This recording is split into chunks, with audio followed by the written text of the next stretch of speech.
Le titre de la conférence ce soir, c'est l'ajusteur de pensée. Alors ça, c'est un terme qui me semble avoir vu dans la cosmogonie d'Urantia peut-être apparaître pour la première fois. C'est certainement un des concepts les plus intéressants qui existent en psychologie ésotérique. Maintenant, le terme d'ajusteur de pensée fait un peu allusion à un mécanicien, un ajusteur, un peu comme quelqu'un qui équilibrerait peut-être les parties de notre véhicule. Quelle est ta définition donc de cet ajusteur de pensée? Quel est son rôle?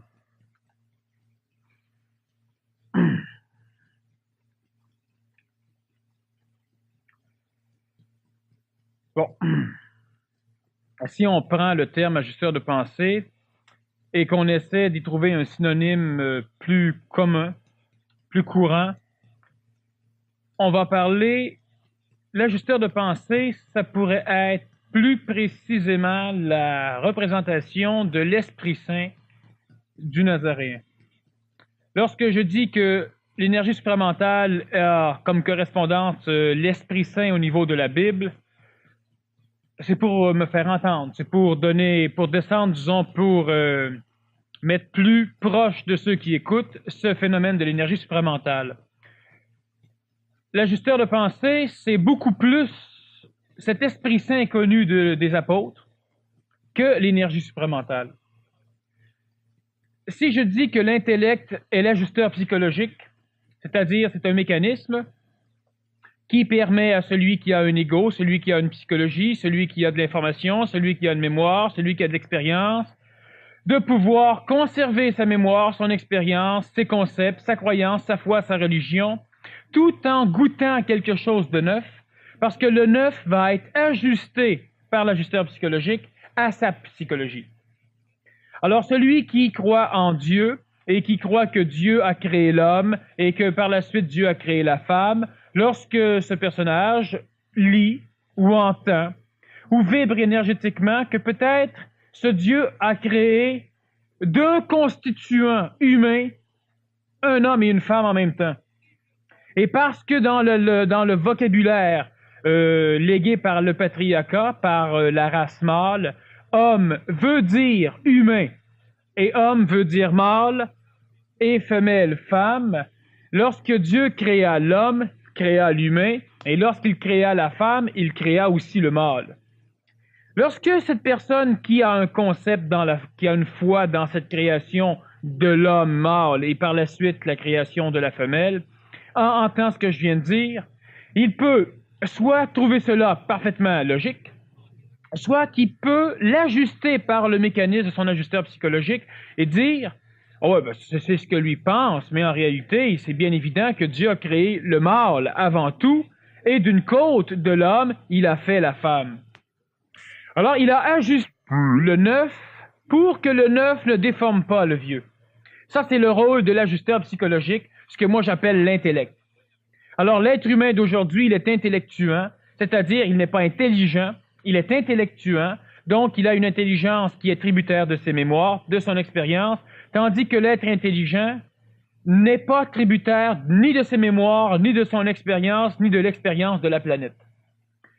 Ça, c'est l'ajusteur psychologique, l'intellect. Lorsqu'une personne apprend que son fils sur un champ de bataille est mort, elle peut dire « Non, moi je ne crois pas à ça. Non, ça se peut pas, c'est une erreur. » C'est l'ajusteur psychologique. Sa psychologie ne pouvant accepter le neuf, il y a un mécanisme qui a été connu dans l'antique religion sous le terme ange gardien, qui vient ajuster pour préserver l'intégrité psychologique de la personne qui souffre ou qui pourrait souffrir à un point tel qu'elle pourrait même en mourir. Alors, ce qui fait que l'ajusteur psychologique ajuste la réalité à l'illusion de l'humain. Mais l'ajusteur de pensée fait autre chose. L'ajusteur de pensée, c'est aussi une mécanique qui permet à l'ego, donc qui permet à l'humain, à l'homme et à la femme, de pouvoir être transmuté, de pouvoir subir une mutation régie non pas par l'ego qui a soif d'évolution, mais régie par l'évolution même. L'ajusteur de pensée, c'est une vibration une énergie qui naît et de l'énergie supramentale et de l'énergie humaine. Si je prends un vocabulaire de l'antique religion, je peux dire que l'ajusteur de pensée naît et de l'humain et de Dieu. C'est-à-dire que lorsque l'énergie supérieure à l'ego humain entre en contact avec l'ego, par le biais du mental, par le biais de l'intellect, les deux énergies se touchant vont se lutter, vont se combattre pendant un laps de temps, et ce qui va naître de ce contact va être l'ajusteur de pensée. L'ajusteur de pensée est la faculté énergétique, intelligente, qui oblige l'humain à cesser d'être manipulé d'une façon archaïque, planétaire, pour pouvoir devenir un nouvel outil qui sera manipulable par son esprit. Alors, c'est le rôle de l'ajusteur de pensée et c'est ce qu'est l'ajusteur de pensée. Est-ce qu'il fait partie de l'homme intégral dans sa multidimensionnalité ou est-ce que c'est quelque chose qui est totalement extérieur à lui-même?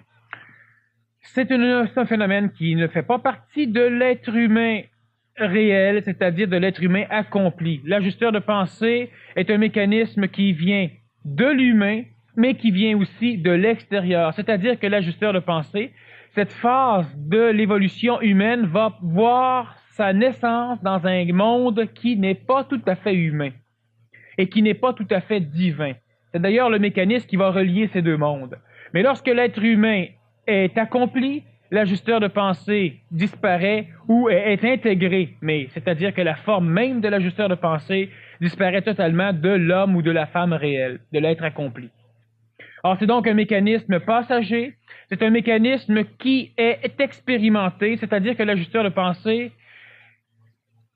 pour répondre clairement à ta question, il y a des ajusteurs de pensée qui vont naître du contact entre l'esprit d'un humain et l'humain, et il y a des ajusteurs de pensée qui vont naître de l'expression de ce contact, et ces ajusteurs pourront servir à d'autres humains qui n'ont pas le contact.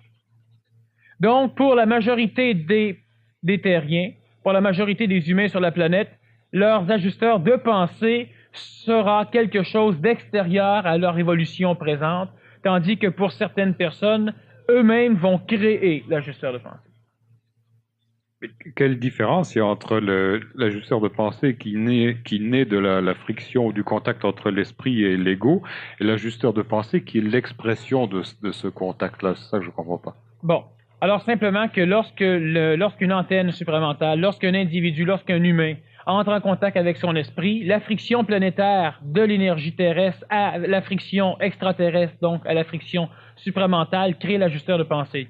Cet ajusteur de pensée sera créé, c'est-à-dire qu'il sera créé dans une partie de notre atmosphère qui est reléguée dans les plus hautes couches de notre ionosphère, c'est-à-dire que cet ajusteur de pensée amène à l'être humain une vue planétaire, donc un ensemble de conscience planétaire, mais cet ajusteur de pensée ne peut pas être intégralisé dans le corps physique de l'humain. C'est d'ailleurs ce qui fait que l'ajusteur de pensée reste toujours incolorable par l'expression vivante de l'homme, de celui qui aura cet ajusteur de pensée personnalisé. L'expression de l'ajusteur de pensée, c'est ce qui va pouvoir servir à l'extérieur, donc aux autres humains, c'est simplement la mémorisation de l'expérience de ce contact supramental, donc de ce contact de l'esprit avec un humain.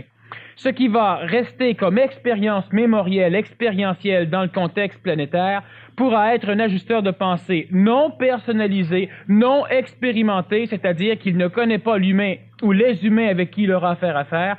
C'est une mémoire hautement supramentale qui pourra servir de biais énergétique entre l'humain qui, comme tel, n'a pas cette recherche d'évolution, cette recherche de vision claire, de vision pure ou de réalité.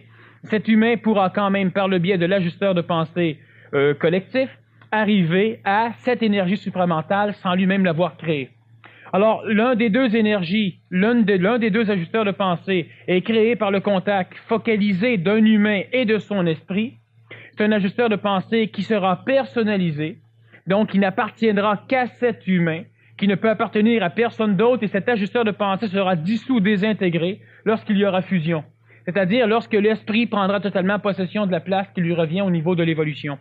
Tandis que la mémorisation, l'expérimentation supramentale de ce contact crée un ajusteur de pensée, donc une vague énergétique qui pourra servir une communauté, une collectivité, mais cet ajusteur de pensée, elle servira à faire en sorte qu'un humain entre en contact avec son esprit ou avec un esprit, mais je ne parle pas du monde spirit, évidemment. Et lorsque l'humain entre en contact avec, il pourra lui-même se créer un ajusteur de pensée, donc l'ajusteur de pensée collectif le libérera pour pouvoir aider d'autres humains, donc se promener. Plus il y aura d'humains qui vont avoir ce contact, plus l'ajusteur de pensée collectif grandira. Alors, si on regarde les apôtres, lorsque le Nazaréen leur a donné le Saint-Esprit, le Nazaréen leur a simplement donné la possibilité de se connecter à l'ajusteur collectif qui était né de son propre contact avec son propre esprit. Maintenant, ce serait quoi le rôle ou la fonction simplifiée de cet ajusteur de pensée? Là, je veux dire en termes simples, puisque il y a donc pour fonction d'ajuster les pensées. Ça veut dire que les pensées ne sont pas ajustées. C'est quoi son rôle par rapport à la pensée? Bon, une pensée est toujours ajustée en ce sens que une pensée est toujours en accord avec ce qui la constitue et avec ce qui la crée. L'être humain pense de par ses mémoires. C'est-à-dire que l'être humain peut penser en français s'il a appris le langage français. L'être humain peut penser en allemand s'il a appris la langue allemande.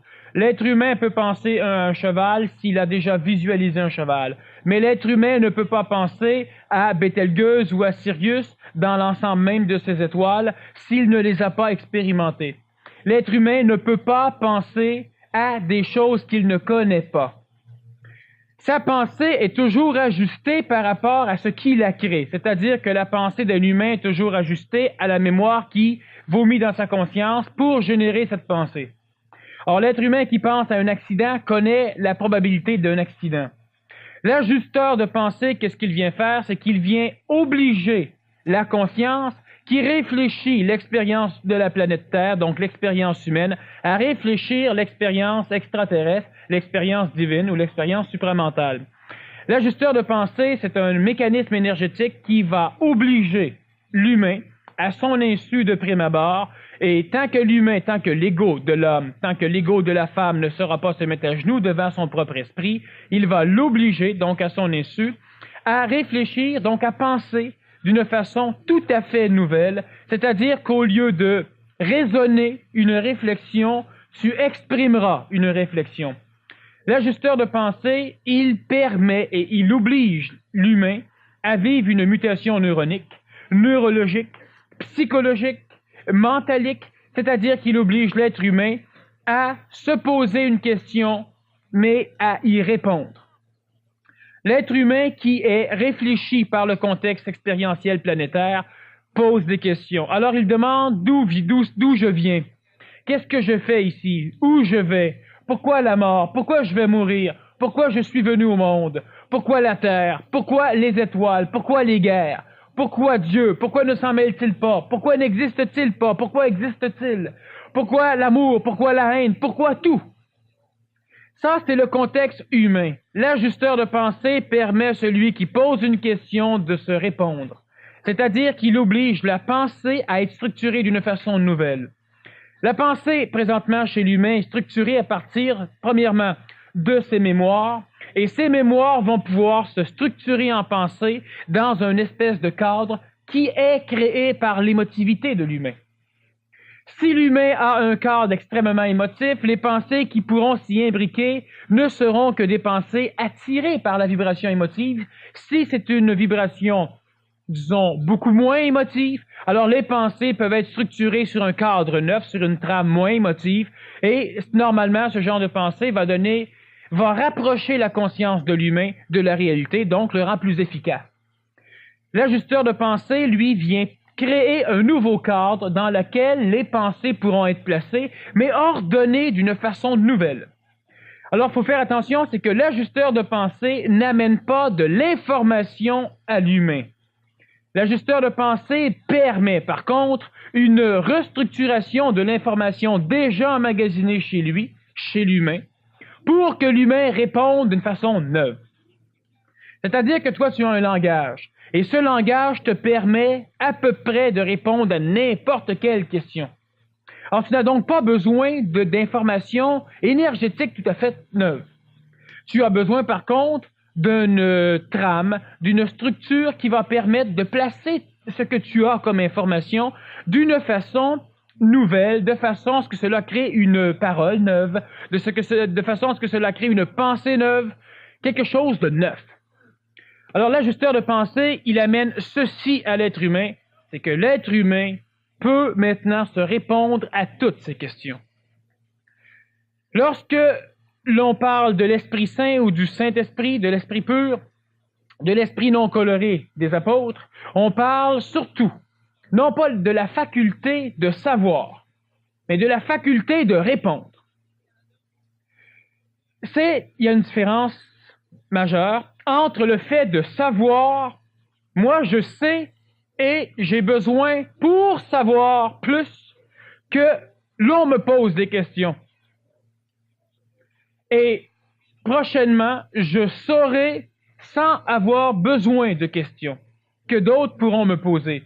C'est-à-dire que moi, j'ai passé la phase où je me pose des questions et où je me réponds.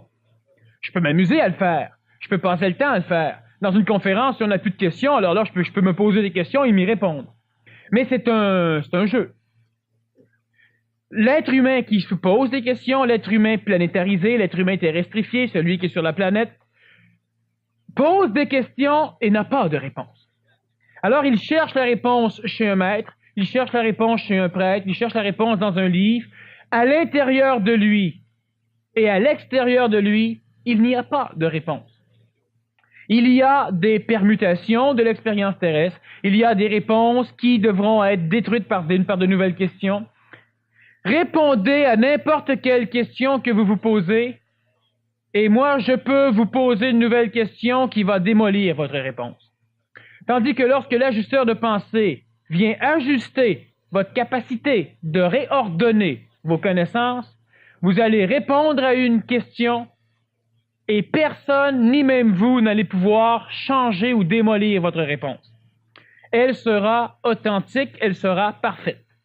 Mais elle ne vous amènera pas pour l'instant, mais c'est une phase vers ce savoir instantané où l'être humain sait instantanément ce qu'il a besoin de savoir lorsque cela est nécessaire. Alors il ne se pose plus de questions. L'être humain ne se dit plus « Où vais-je trouver de l'eau ?» Il a soif et instantanément il sait où se trouve l'eau. Il ne peut être perdu parce qu'à l'instant où il est perdu, il sait où il est. Tandis que l'être humain normal va demander où est l'eau et ne pourra pas répondre. Alors il va prendre des cartes, il va prendre un pendule, il va demander à quelqu'un, il va chercher, il va essayer de se rappeler dans ses mémoires, il va essayer de répertorier la région qu'il a peut-être connue ou très peu pour essayer de trouver l'eau. S'il est perdu, par exemple, dans une forêt. S'il demande « Pourquoi suis-je sur la planète ?» Alors il peut chercher, il peut fouiller, lire, trouver une réponse. L'ajusteur de pensée va amener la réponse. Mais l'être humain ne sera pas rassasié. C'est-à-dire que l'être humain restant égoïque, restant terrestrifié, planétarisé, il est maintenant en contact avec une nouvelle source qui vient réorchestrer sa connaissance. Et ça, c'est une phase qui est salutaire pour l'humain, pour le terrien, pour la simple raison qu'elle ne vient pas instruire l'ego, que tout le mécanisme fondamental de la mémoire, de l'ego, de l'émotion et tout ça n'est plus utile. Parce que tout le cadre physique est orchestré en vue d'exprimer l'émotion, est orchestré en vue d'exprimer l'ego, d'exprimer la mémoire, d'exprimer la personnalité mémorielle, donc ce que l'être humain pense qu'il est. Alors lorsqu'on insulte un humain, son corps physique transpire, son cœur s'accélère et il peut parler à une vitesse folle, il peut se battre, il peut courir. Lorsqu'il a peur, il va se sauver. Lorsqu'il a faim, psychologiquement, il va manger n'importe quoi et le corps arrive quand même à digérer. Alors, le corps physique est présentement conçu pour l'expression d'un être humain terrestre, d'un terrien, dans sa psychologie, tandis que l'être humain réel est et terrestre et extraterrestre. C'est l'être humain réel. Alors, dans l'antique religion, on va dire qu'il est humain et divin. Bon, si on veut. L'ajusteur de pensée vient laisser au corps physique et au corps vital un laps de temps suffisamment long, suffisamment nécessaire pour que l'être humain se transforme, mûrisse lentement pour pouvoir maintenant exprimer une nouvelle énergie, exclut l'ajusteur de pensée, celle de l'énergie supramentale, c'est-à-dire celle de l'intelligence active, celle de l'intelligence qui n'est plus tributaire des mémoires expérientielles de la planète. Donc, lorsque l'être humain, par le biais de l'ajusteur de pensée, arrive à exprimer ce savoir instantané, il est tout à fait et totalement, à ce stage, déconnecté de toute possibilité de manipulation planétaire. Donc, l'ajusteur de pensée vise à acquérir l'autonomie en quelque sorte. Il est comme il est là pour ouvrir des circuits énergétiques, pour réaménager peut-être des circuits et puis permettre un contact entre la substance et l'essence de la personne, entre l'ego, l'esprit, entre la matière, l'esprit. Exactement. Entre l'homme et puis sa propre énergie, ou la Entre partie l'homme divine en lui. et l'homme. Oui. Mais entre l'homme terrestre et l'homme extraterrestre. Entre l'ego humain qui recherche son Dieu et l'esprit qui recherche son ego. C'est-à-dire entre une partie d'une entité et l'autre partie. Alors l'ajusteur de pensée, il permet, d'ailleurs il y a plusieurs personnes qui viennent depuis un certain temps ici au centre, qui vivent ce mécanisme d'avoir des réponses. Alors il vient un temps où même les personnes, par exemple, qui ont fait les séminaires ou qui font le PMC, viennent pour me poser des questions et en me posant la question, ils élaborent sur la question, ils se répondent eux-mêmes et moi je leur dis, ben c'est ça. C'est ça. Alors ils s'en vont un peu frustrés et un peu inquiets que je n'ai pas répondu. Mais ils se sont répondus. Et n'étant pas là pour les empêcher, je ne réponds rien d'autre.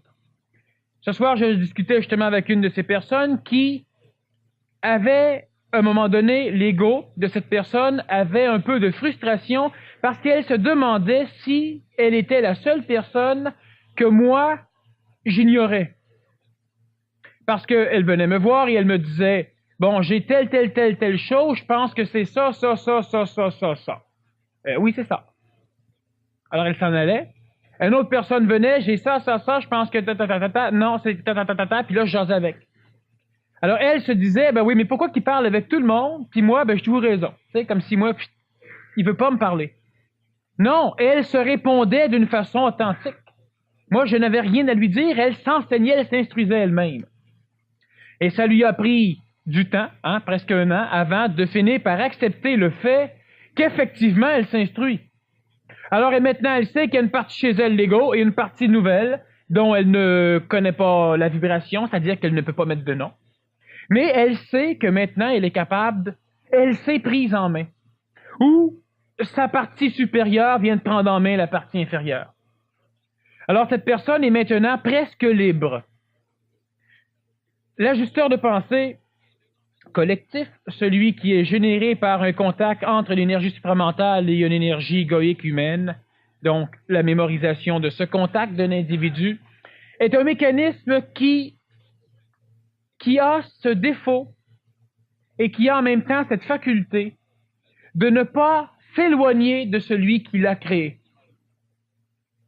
Alors c'est une vraie merde et en même temps c'est une vraie bénédiction. C'est-à-dire que l'ajusteur de pensée collectif, donc cet égrégore énergétique, hautement supramental, mémorisé dans l'astral, donc qui naît du contact entre un humain et son propre esprit, tout ce qui est exclu de ce contact, cet ajusteur de pensée collectif, tourne et reste accolé vibratoirement autour de celui qui a eu ce contact. Ce qui oblige, hélas, les personnes qui bénéficient de cet ajusteur collectif à devoir tourner eux aussi autour de cette antenne supramentale. Alors c'est pourquoi on va voir, et c'est pourquoi on a toujours vu, une personne qui avait ce contact être suivie par un ensemble de personnes qui évoluaient au contact de celui-là. Ce n'est pas au contact de l'humain qu'ils évoluent, c'est simplement au contact de l'énergie qui tourne autour et qui le suit. Alors même si l'antenne supramentale veut tout détruire, veut empêcher ce mécanisme, il n'y a rien à faire, il pourra se cacher, on va le retrouver, on va le suivre, on va lui grimper sur le dos. Il faudra à un moment donné qu'il accepte d'une certaine façon le fait qu'il n'a pas le choix parce que dans le domaine planétaire, l'énergie de l'ajusteur de pensée collectif qui est créée par la fusion entre l'ajusteur de pensée personnalisé et l'être humain en question, donc cette antenne supramentale ou cette élite de la race humaine, ou appelez ça ce que vous voudrez, certains appellent ça des messies, bon. Lorsque cela arrive, l'énergie qui est suscitée autour entraîne des humains, et ces humains, au contact de cette énergie, grimpent. L'ego s'attache à la forme humaine, tandis que l'énergie évolutive de l'humain s'attache à l'énergie de l'humain. Alors, ce qui va arriver... Est-ce que ça veut dire, est-ce que c'est ce que le Nazaréen a essayé de faire comprendre à ses apôtres quand il leur a dit il faut maintenant que je vous quitte, etc., pour que l'esprit puisse Oui. vous remplir, etc. C'est ça? À un moment donné, il faut que l'antenne disparaisse, entraînant avec lui tous les grégores de cet ajusteur collectif pour pouvoir laisser les personnes qui étaient en ce contact vivre et vibrer pour voir lesquels vont arriver à ce contact avec leur propre ajusteur de pensée et lesquels vont revenir à un moment donné. Le Nazaréen avait une fonction particulière au niveau planétaire, c'était d'augmenter le schéma vibratoire de la planète de façon à ce que ce mécanisme d'ajusteur de pensée ou d'Esprit Saint attire l'énergie supramentale pour que l'être humain puisse maintenant avoir accès à ce Dieu. Donc, il a de cette façon sauvé l'humanité. Et son rôle n'était pas de sauver l'humanité, de toute façon l'humanité n'était pas perdue. Bon. Par contre, l'ego humain a perçu cela comme étant une salvation. Il est sauvé parce qu'il peut maintenant entrer en contact avec son Dieu. Ce qu'il ne sait pas, l'ego humain, c'est qu'il devra aussi laisser la place à son Dieu. Et c'est aussi ce que le Nazaréen a enseigné lorsqu'il disait que tu devais mourir pour pouvoir renaître. Mais il est important de savoir que l'on doit renaître de son vivant. L'ego doit disparaître pour que l'esprit naisse. Le gros problème, c'est donc l'obligation inconditionnelle que les êtres humains qui ont senti une vibration au contact de l'ajusteur de pensée collectif sont maintenant obligés, s'ils veulent poursuivre ce genre d'évolution, de suivre ou de se rapprocher ou de contourner cette personne avec qui ils ont été mis en contact. Ça, c'est un handicap majeur. Et en même temps, c'est une bénédiction parce que, à ce contact, chaque fois qu'un être humain se prend au sérieux et pense pouvoir faire quelque chose, alors celui qui a généré cette énergie a l'autorité pour la replacer. Maintenant, le problème, on peut dire, c'est que nous sommes présentement dans une période de transition planétaire. Une période où l'être humain était béni dans ce qu'il faisait et où l'être humain devra tout changer l'attitude de la vision qu'il a par rapport au monde en ne changeant presque rien de ce qu'il fait. Et ça, c'est compliqué. Cela veut dire que tu ne dois plus prier avec la même attitude, tu dois prier différemment. Cela veut dire que tu ne dois plus suivre avec la même attitude, tu dois suivre différemment. Cela veut dire que tu ne dois plus être manipulé de la même façon, tu devras être manipulé d'une nouvelle façon. Cela veut dire que dans la période de transition, les humains qui voient tout ce qu'ils doivent quitter veulent tout quitter. Alors je refuse totalement d'être manipulé. Je ne veux plus être manipulé ni par des religions, ni par des gourous, ni par des prêtres, ni par mes parents, ni par mon patron, ni par mes émotions, ni par mes peurs, ni par mes craintes, ni par mes angoisses, ni par mes amours, ni par mes désirs, je ne veux plus. Mais l'énergie supramentale qui vient va ajuster ta pensée, donc elle va te manipuler. Et là, tu vas résister. Eh oui. Et l'énergie supramentale va attendre que tu cesses ta résistance parce que tu vas t'épuiser à résister. Alors l'être humain, dans la période de transition, se bannit de tout. Alors il se libère à moitié et refuse la libération totale parce que la libération totale, elle a la saveur de l'esclavage d'antan. C'est un mécanisme, prenons l'exemple de la forme. La forme, qu'est-ce que c'est? C'est ton veston, la forme. C'est mon habillement, c'est la forme. C'est l'habillement de la majorité d'entre les personnes ici, c'est la forme. Est-ce qu'elle est importante, la forme? Alors, entre toi et moi, que tu arrives habillé de n'importe quelle façon, je reconnais François et je sais énergétiquement qu'il est le même. Je n'ai pas besoin de l'habillement de la forme. Je n'ai pas besoin de la barbe, des lunettes ou n'importe quoi, et je n'ai pas besoin. Celui qui découvre la manipulation de la forme, lorsqu'il rencontre un policier, son habit, la forme, l'influence. Lorsqu'il rencontre un prêtre, ça l'influence. Une sœur, où il rit, où il la respecte, ça l'influence. Ça influence. Lorsqu'il voit une personne nue, ça l'influence, c'est la forme. Lorsqu'il voit un bel automobile, il peut l'acheter pour la forme. Lorsqu'il entend parler des beaux mots, c'est la forme. Alors la journée qu'il découvre qu'il a toujours été manipulé par la forme, alors il ne veut plus rien savoir de la forme. Mais la forme, elle est essentielle dans le contexte terrestre et il devra réapprendre à vivre avec la forme. Alors donc, dans cette période de transition où on bannit tout, on devra recréer tout ce qu'on va bannir, mais d'une façon nouvelle. Je disais dernièrement, est-ce que c'est la fin des religions? L'époque qui vient. Non. Il y aura une nouvelle religion qui va naître. Et elle est essentielle. Une religion mentale et non plus une religion spirituelle. Une religion énergisée par l'intelligence et non plus une religion énergisée par le désir. Mais il y aura quand même un rituel énergétique parce que le rituel crée des énergies, amène des égrégores et peut servir. Je prends un exemple. Moi, personnellement, je sais ce qu'est la religion, je sais ce qu'est le Dieu des religions. Mais je ne me défendrai pas de me servir des mécanismes religieux pour accomplir quelque chose sur la planète. Alors moi, je peux entrer quelque part et au nom de Dieu ou au nom de mon Père, faire quelque chose. C'est-à-dire que je vais, par l'intermédiaire de certaines clés, aller chercher l'énergie emmagasinée dans cet égrégore spirituel qui est immense pour pouvoir te guérir, ou pour pouvoir transformer un désert en jardin, ou pour pouvoir faire des choses.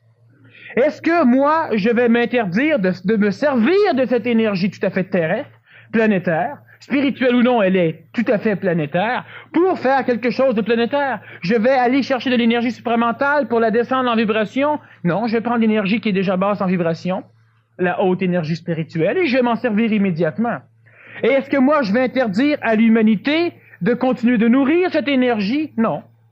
Par contre, si les humains savent ce qu'ils font, ils le font mieux et ils ne sont plus assujettis au travail qu'ils font. Comme la nourriture, manger, certaines personnes, à un moment donné, finissent par repousser. C'est une perte de temps. Dormir, c'est une perte de temps. Mais l'être transitif devra réapprendre à dormir, réapprendre à manger, réapprendre à faire ce qu'il fait déjà, sauf que, prenons les lois.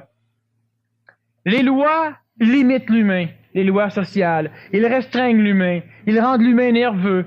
Tu ne sais plus si tu contreviens à une loi ou non. Quand tu roules sur l'autoroute, tu peux avoir peur des détecteurs, des radars, alors tu t'achètes un détecteur de radar. Lorsque tu rencontres un policier, certains en ont peur, d'autres en ont pas peur, mais ça dépend des personnes. Mais ces lois, est-ce qu'on doit les bannir? Ces lois, même pour l'intelligent, restent ce qu'elles sont, sauf qu'elles ne te font plus peur, sauf que tu ne les respectes pas pour l'amende, ou la prison, ou la cour. Tu les respectes parce que maintenant tu envoies l'intelligence. Alors, ces lois n'ont plus besoin d'être écrites de la même façon. Est-ce qu'on va, par exemple, toi, tu comprends l'intelligence de ne pas rouler, par exemple, en haut de 100 km/h sur une autoroute pour pour éviter, disons, les accidents, mais aussi pour restreindre la pollution, l'usure de tes pneus, enfin, pour économiser au niveau énergétique. Mais est-ce que dans la société nouvelle, il y aura plus de panneaux indicateurs? Ben non, ils vont rester là. Alors, qu'est-ce qu'il y a de changement? Rien. Pour te rappeler à quelle vitesse, tu aurais pu te vérifier. Mais pas pour te restreindre à rouler comme ça. Alors, toi, tu es pressé, l'autoroute est vide, tu roules à 150, 160, c'est légal. Mais les lois restent, mais ils sont tout à fait vus différemment, ils sont appliqués différemment parce que chaque individu les applique. Alors, il n'y a plus de policiers, il n'y a plus de juges, il n'y a plus de ci, il n'y a plus de ça. Mais les lois restent parce qu'elles sont utiles.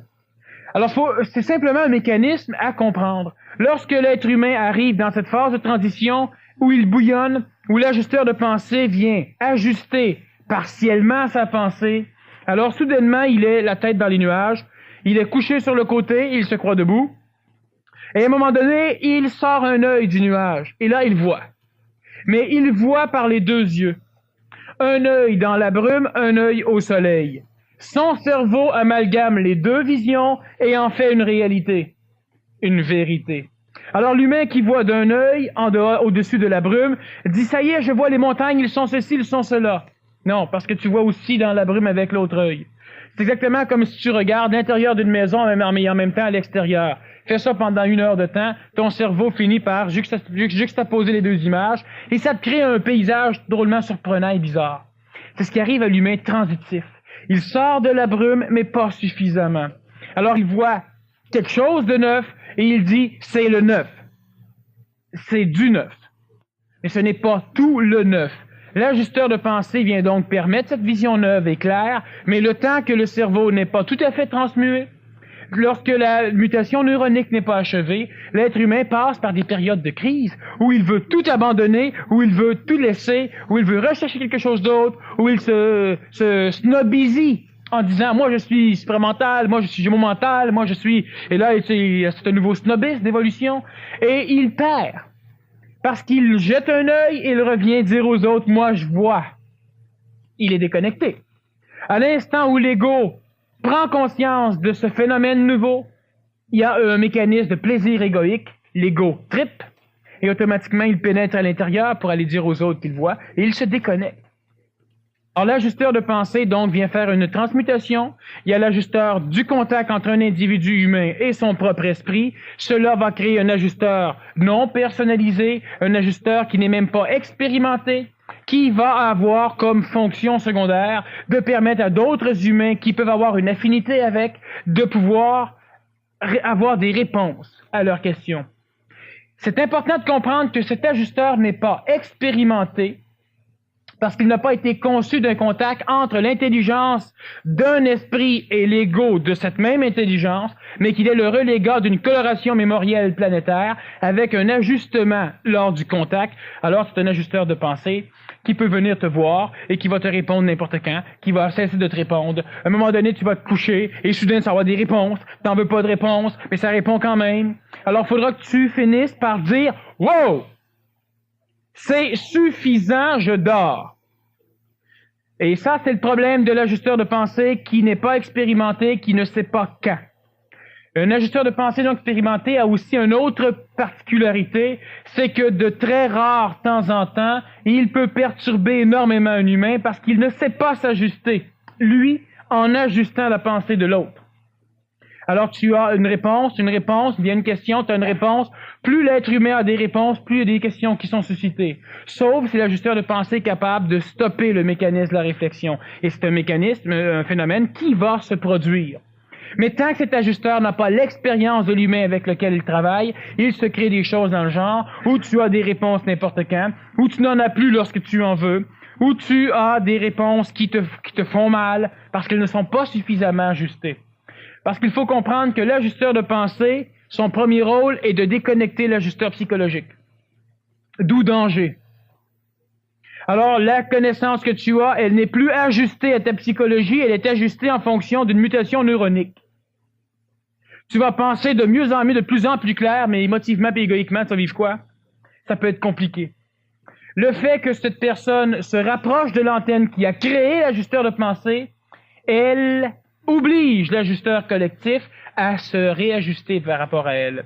Autrement dit, si tu as un humain sur la planète qui a un contact avec son esprit, il crée autour de lui un immense ajusteur de pensée collectif qui va être expulsé de son contact. Pendant un laps de temps, cet ajusteur collectif manipule aussi l'humain en contact avec son esprit et lentement, cet ajusteur est expulsé. Il va tourner autour, il va avoir une rotation autour de l'humain qui est en contact avec son esprit. Et les humains, les autres personnes qui vont se rapprocher de cette personne vont automatiquement bénéficier de l'ajusteur collectif. Lorsque toi, tu vas chez vous et que chaque mois, tu rencontres l'antenne, par exemple, automatiquement, tu restes en contact avec l'ajusteur collectif. Si celui-ci devient dangereux, tu dois te rapprocher de celui qui l'a généré. Et le fait de t'en rapprocher ajuste automatiquement l'ajusteur collectif par rapport à toi, parce que t'en rapprochant, tu augmentes ton taux vibratoire, ce qui automatiquement vient instruire l'ajusteur, donc l'éduque, lui donne une expérience de toi. Et par la suite, tu t'en vas jusqu'à un moment donné où tu pourras rester de plus en plus longtemps loin de la source, sans être perturbé. Et un jour, où lui s'éloigne assez, entraînant avec lui son auréole, donc toi tu te libères, ou un jour toi tu t'en vas libérer. Alors, on peut rencontrer, d'ailleurs, tu en as fait l'expérience, tu connais plusieurs personnes de ce genre, qui vont, par exemple, parler ou faire des conférences ou essayer de vivre leur contact, mais qui, chaque mois ou chaque 2 mois, sont obligés de revenir à la source parce qu'à un moment donné, il se passe des choses qu'ils ne peuvent pas contrôler. Alors, ils reviennent à la source, une fois, une conférence peut-être, ou quelque chose dans le genre, et puis après ça, ils peuvent repartir encore fonctionner un bout de temps. Or, l'ajusteur collectif, il n'est pas expérimenté et il tendra donc à prendre de l'expérience avec l'humain avec lequel il va vivre. Ce n'est pas un ange gardien. Les anges gardiens sont la représentation de l'ajusteur psychologique, donc de l'intellect chez l'humain. Et les anges gardiens ont pu toucher l'humain à partir du passage nazaréen et quelque temps avant, chez certains rares individus, comme Abraham, parce qu'il a eu des contacts avec des énergies supramentalisées qui portaient le nom énergétique de Melchisédek. Bon, alors si l'ajusteur collectif crée, en fait, comme tu dis, un égrégore collectif, est-ce qu'il n'y a pas justement un danger, peut-être par rapport à ce que tu vis toi, avec les gens qui sont autour de toi, et le PMC, que ce soit une manipulation au niveau de l'égrégore collectif? Comment est-ce que tu veilles à ce que les gens ne soient pas englobés par cet égrégore collectif et que ça ne tourne pas à une religion qui échapperait peut-être à tes buts initiaux? Bon, moi, en ce qui me concerne, au niveau du PMC, c'est pas tellement compliqué, étant donné que ce n'est pas moi qui donne les cours, ou presque pas. Ça évite automatiquement ce phénomène. Alors, les personnes qui vont faire le cours, par exemple, peuvent bénéficier d'un égrégore supramental dans l'astral, ou encore d'un ajusteur de pensée collectif, mais sans risquer, justement, de redescendre, disons, dans l'Antiquité spirituelle, pour se déconnecter du but, ou du travail pour pouvoir se reconnecter à l'illusion de ce qu'il a fait. Étant donné que moi, je suis disponible surtout en conférence, en séminaire, beaucoup moins dans les cours, étant donné que ce sont d'autres personnes qui font ces cours, des personnes qui se rapprochent grandement de leur propre ajusteur de pensée. Cela évite ce genre de problème. Maintenant, il y a une chose qu'il faut comprendre, c'est que l'être humain, prenons par exemple, moi, qu'est-ce que j'ai à faire comme rôle social ou collectif par rapport au contact que j'ai? Alors, pendant longtemps, pendant 2 ans d'ailleurs, j'ai cherché, je me suis posé, c'est la seule question à peu près qui me revenait fréquemment. Je savais et je sais toujours que je fais des conférences parce que j'apprends. Parce qu'on me pose des questions, alors je réponds et j'instruis mon ego. Plus mon ego est instruit, plus il vibre. Plus il vibre, moins il est égoïque.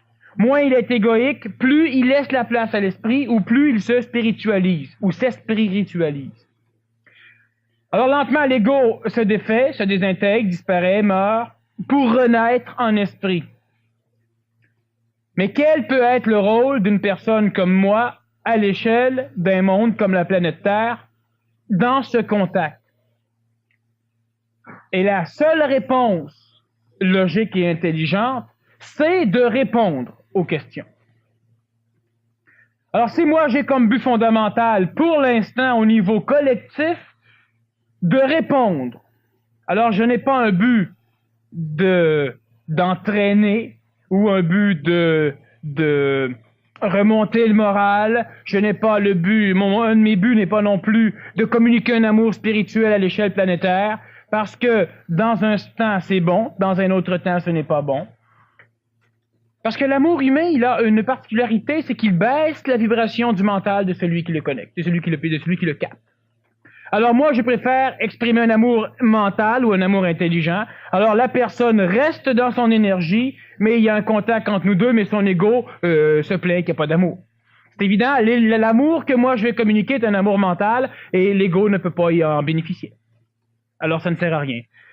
Moi, ce que j'ai à faire comme travail, c'est de répondre aux questions. Alors, ce qui fait que quelle que soit la question que l'on peut m'amener, je peux y répondre.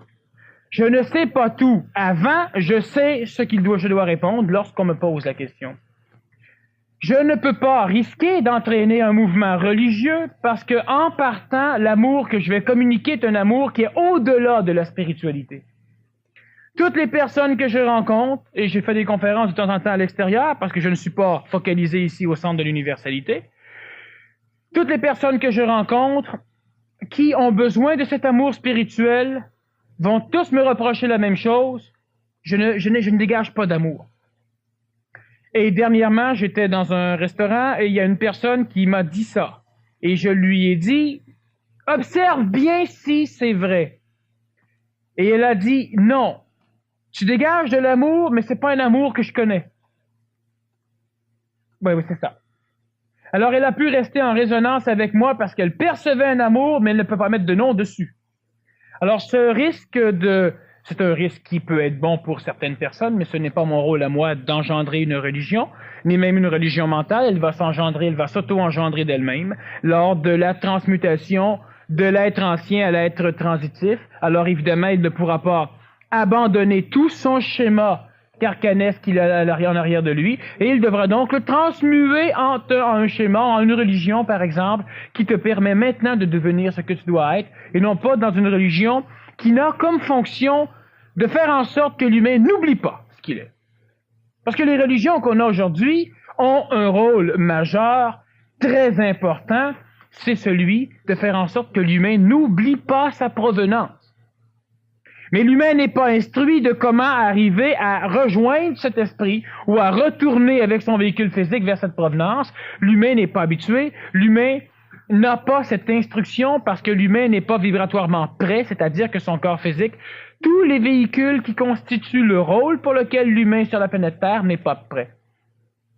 La religion mentale va être une religion qui va maintenant permettre à l'humain de devenir ce qu'il est. Et ce n'est pas mon rôle à moi de l'engendrer. Le rôle que j'ai pour l'instant est de répondre à des questions. Alors, ce qui fait que je fais des conférences pour répondre à des questions, ce qui fait que je fais des conférences à l'extérieur, ce qui fait que je fais des émissions de radio, je me promène un peu partout, et je n'ai qu'un seul rôle pour l'instant, c'est de répondre aux questions. Parce qu'il se trouve que, et d'ailleurs, on m'a déjà reproché d'une façon originale ici, une personne m'a dit, « Vous, Monsieur Kem, je vous aime pas. » Ça me dérange pas, moi je m'aime en masse, j'ai pas besoin. On dirait que vous avez réponse à tout. Puis après ça, elle continue à dire, puis je pense que c'est vrai. Puis j'ai dit, c'est pour ça que vous m'aimez pas. Elle dit oui. Voilà. C'est ça. Qu'est-ce que je peux répondre à ça? Rien. C'était pas une question, c'était une constatation. Mais effectivement, je peux avoir réponse à tout tant que la réponse est là une vibration utile à celui qui la pose. Si tu me poses une question comme celle-ci, j'aimerais savoir si mon fils va réussir ses examens. Alors moi, je vais te répondre, demandez-le. Est-ce que je fais bien de partir ce genre d'entreprise? Essaye, tu vas voir. Ce n'est pas le genre de réponse que je donne. Mais toutes les réponses fondamentales qui ne peuvent être répondues par l'humain normal, c'est ce genre de réponse que je donne. Alors, je ne peux pas en arriver à créer cette religion pour la simple raison que si je dis oui, par cette compagnie, ça va marcher et que ça marche, je vais devenir un conseiller. Si je dis votre fils, non, il ne réussira pas, il faudrait qu'il fasse telle chose, je vais devenir aussi un conseiller, et lentement un maître, et lentement un gourou, et lentement une vraie merde pour l'humanité. Fais donc confiance à l'insécurité ou à la peur fondamentale de l'homme qui va s'organiser pour la faire, la religion. Exactement. Moi, je m'en mêle pas, il va s'auto-engendrer, et ça, on n'a pas le choix. Ouais, ça m'amène à cette question, à savoir, toi, tu reconnais l'importance d'une religion dans une période transitoire, tu viens de dire. Mais est-ce que ça veut dire que c'est parce que c'est quelque chose qu'on ne peut pas éviter? Mais est-ce que tu sous-entends que, passé cette transition-là, l'homme devra encore avoir besoin de religion? Ou quelle forme? Non. Ça, une première question. Puis la deuxième, c'est, je dois manquer d'imagination parce que j'arrive pas à concevoir une religion qui soit mentale. Quelle forme ça pourrait prendre concrètement, ça? Et quelle utilité en dehors d'avoir des garde-fous, peut-être, je sais pas. Mais quoique le garde-fou est très, très, très intelligent aussi. Ça prend des fous pour les garde-fous. Oui, mais ça, c'est pas un problème. Ça, c'est le garde-fou qui manque. C'est pas les fous. Bon, premièrement, cette religion mentale, elle va exister pour l'être transitif, dans une époque d'humanité transitive. Les Raéliens, c'est une religion mentale. Non, les Raéliens, Scientifique. c'est une religion spirituelle. Avec beaucoup de science dedans. C'est une religion intellectuelle, alors, si tu veux. Mais elle n'est pas mentale. Dans ce sens qu'elle n'est pas régie par une intelligence supramentale qui peut faire vibrer le mental dans lequel va pouvoir vivre l'ajusteur de pensée. C'est une religion intellectuelle qui répond à la soif de connaître de l'ego. Mais si je n'ai rencontré plusieurs Raéliens d'ailleurs, ils ont voulu souvent me faire visiter leur planète. Et si je pose des questions, ils ne répondent pas. S'ils posent des questions, c'est pas long qu'ils en posent plus. Ils s'en vont. Parce que les réponses qu'ils ont, c'est des réponses qui les font trop vibrer, et là, il y a un risque chez eux qu'ils finissent par changer d'idée. Alors, ils sacent le camp. C'est une religion intellectuelle, ce n'est pas une religion mentale, mais c'est une transition. Une religion mentale, et il n'y en a pas sur la planète, une religion mentale presque éclos, mais pas encore. Ça peut ressembler, mais ce n'est pas ça. Tu poses une question dangereuse, je vais répondre d'une façon le plus équilibrée possible. Mais cette religion mentale va naître des pays de l'Est. Et c'est aussi prophétisé. C'est pas le Christ qui vient de l'Est, c'est la religion mentale qui va venir de l'Est. Alors ça n'a rien à voir avec le mouvement raélien. Cette religion mentale, elle va être là pour l'être transitif, mais elle aura l'avantage comparativement aux religions spirituelles, et tu vas retrouver le mouvement raélien, ces religions spirituelles. La religion mentale, elle aura l'avantage de laisser être ceux qui n'en ont plus besoin. Alors la religion mentale, ce n'est pas une religion qui va vouloir convertir. On va y venir. Et lorsqu'une personne part, tout le monde sait que c'est correct et c'est normal. Mais nous, on continue à faire ce qu'on a besoin pour ramasser des énergies, pour cesser de s'entretuer. Mais on va y aller, l'ego va être encore présent dans cette religion mentale, mais il sera instruit par l'énergie même de cette mentalité, mais c'est pas de cette mentalisation. Suite à l'être transitif, alors l'être nouveau qui naît complètement, celui qui a un contact excluant l'ajusteur de pensée à l'énergie supramentale, n'a pas besoin de religion parce qu'il va être la religion. Va être sa religion, va être sa propre autorité. Il va être sa propre autorité, il va être sa religion et il va être le foyer central focalisant la religion mentale. Ça va être le but à atteindre. Alors les dieux vivants, ils vont en avoir plein, mais ils vont être compris. Ils ne seront plus crucifiés. Et là, tu poses des questions dans longtemps. Les réponses sont, je crois, suffisantes. Pour en revenir à l'ajusteur de pensée, est-ce que chacun de nous a un ajusteur de pensée? À quel moment donné se fait le contact?